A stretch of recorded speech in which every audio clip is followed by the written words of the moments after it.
लेकिन यहाँ का जो स्पीकर है ऑनरेबल विमान बनर्जी, उन्होंने नोटिफिकेशन जारी कर दिया, जो सेंट्रल फोर्स है सीएपीएफ, वो असेंबली प्रीमिसेस के अंदर नहीं घुसने सकेगा, रोक लगा दिया था। उसका खिलाफ मैं और leader opposition chief whip Shankar Ghosh ने 1 अगस्त 2024 में कलकत्ता हाईकोर्ट में गया था। हम लोग का पीएसओ के एंट्री के लिए नहीं गया। हम लोग यही बताया था कोर्ट में, देश के बॉर्डर से लेकर इंटरनल सिक्योरिटी सब करता है सीएपीएफ, खास करके सीआरपीएफ, बीएसएफ, सीआईएसएफ, एयरपोर्ट से लेकर पोर्ट से लेकर ऑयल रिफाइनरी तक सीआईएसएफ प्रोटेक्शन देता है। ये लोग को एक कॉन्स्टिट्यूशनल बॉडी असेंबली, उनका स्पीकर इस तरीके से जो रोक लगाया, ये एंटी कॉन्स्टिट्यूशन है।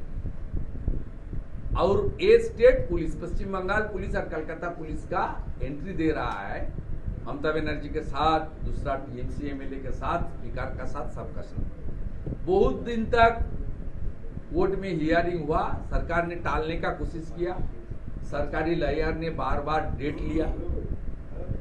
इसका बाद आज फाइनल जजमेंट आया, कोर्ट ने बता दिया ठीक है, तुम सीएपीएफ को रोक दिया है, असेंबली का जो इंटरनल सिक्योरिटी है वो देखेगा, तो स्टेट पुलिस भी बाहर रहेगा, कलकत्ता पुलिस भी बाहर रहेगा, all MLA are equal. Mamata Banerjee का साथ, स्पीकर विमान बनर्जी का साथ, उनकी पीएसओ अंदर नहीं जाएगा। ये हमारी बड़ा जीत है, कॉन्स्टिट्यूशनल जीत है। बंगाल असेंबली में कॉन्स्टिट्यूशन का 10th शेड्यूल जो है एंटी डिफेक्शन लॉ लागू नहीं हुआ। अब तक 11 से अब तक 14 ईयर्स में स्पीकर ने 54 केसेस आए, सब दल इफेक्ट हुआ है। पहले सीपीएम कांग्रेस भी इफेक्ट हुआ है, दूसरा RSP, CPI, forward block effect हुआ है, बीजेपी को कुछ इफेक्ट हुआ है। वो कॉन्स्टिट्यूशन को धजा उड़ा दिया। उसके बारे में भी हम लोग कोर्ट में मुकुल राय का केस लेकर भी फाइनल जजमेंट की ओर जा रहा है, वहां भी हम लोग लीगल बैटल रहा है। ये कॉन्स्टिट्यूशन को सेव करने का लड़ाई है। यहाँ कॉन्स्टिट्यूशन को जिस तरीके से ये लोग इग्नोर कर रहा है, इसका खिलाफ हमारी लड़ाई। दादा, जाली टीचर का लिस्ट 7 दिन में प्रकाश करना होगा एसएससी को, सुप्रीम कोर्ट ने आज बताया। बहुत अच्छा जजमेंट आया। इस judgement ex justice Abhijit Ganguly ने 2022 में दिया था। 7000 की करीब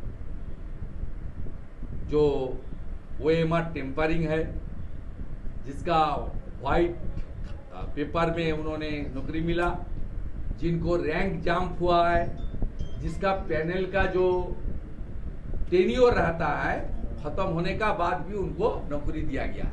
ये 4 कैटेगरी का नाम उन्होंने हटा दिया था। उस वक्त ऑर्डर को स्वीकार नहीं किया ममता बनर्जी। स्वीकार होता तो 19,000 जो जेन्युइन है, जो अपने मेरिट के ऊपर नौकरी मिला था, उनका इस 10 साल बाद फिर एग्जाम बैठना की जरूरत नहीं होता। लेकिन ममता बनर्जी एक लॉन्ग लीगल बैटल चला दिया। 300-400 करोड़ रुपया हाईकोर्ट और सुप्रीम कोर्ट में हमारी टैक्स पेयर का मनी एक्सपेंस कर दिया। उसका बाद जो आज आया 2 सितंबर के अंदर, ठीक है, जेन्युइन का जो है तालिका तुम लोग लिस्ट नहीं दिया, तो ठीक है, जो इलीगल है उनका तालिका तो प्रकाश कर दो, ओपन कर दो। इसमें क्या होगा, ये साबित हो जाएगा ममता बनर्जी का कैबिनेट इलीगल नौकरी देता है। ये कोई चुने हुए सरकार, कॉन्स्टिट्यूशन को रखते हुए, सरकार का विधि विधान मानते हुए, फाइनेंशियल जो डिसिप्लिन है, जो सीबीसी गाइडलाइन है, कैग का जो गाइडलाइन है, उसको मानते हुए सरकार ये काम नहीं कर सकता। ये साबित हो जाएगा ममता बनर्जी की सरकार इलीगल रिक्रूटमेंट किया। ये साबित हो जाने के बाद ममता बनर्जी को अपने चेयर में रहने का कोई उसका माने उनका पावर ही नहीं है, उसको छोड़ देना चाहिए। Want resignation. ममता बनर्जी ने चुनाव आयोग को बोला बीजेपी का लॉलीपॉप मत बने। ये 27 फरवरी से बोल रहा है। इलेक्शन कमीशन ट्रांसपेरेंट वे में इस बार पूरा देश में काम कर रहा है, यहाँ भी करने का कोशिश कर रहा है, इसलिए ममता बनर्जी ने ये सब कर रहा है। ममता बनर्जी के पार्टी जो 35,000 कंप्लेन दिया था, फॉर्म 7 में, उसमें 28,000 फेक एलिगेशन साबित हुआ। Election commission, we want election commission should work without fear. दादा हमें मत हम सिखाओ, लोग का फेवर का जरूरत नहीं है, वी वांट फेयर।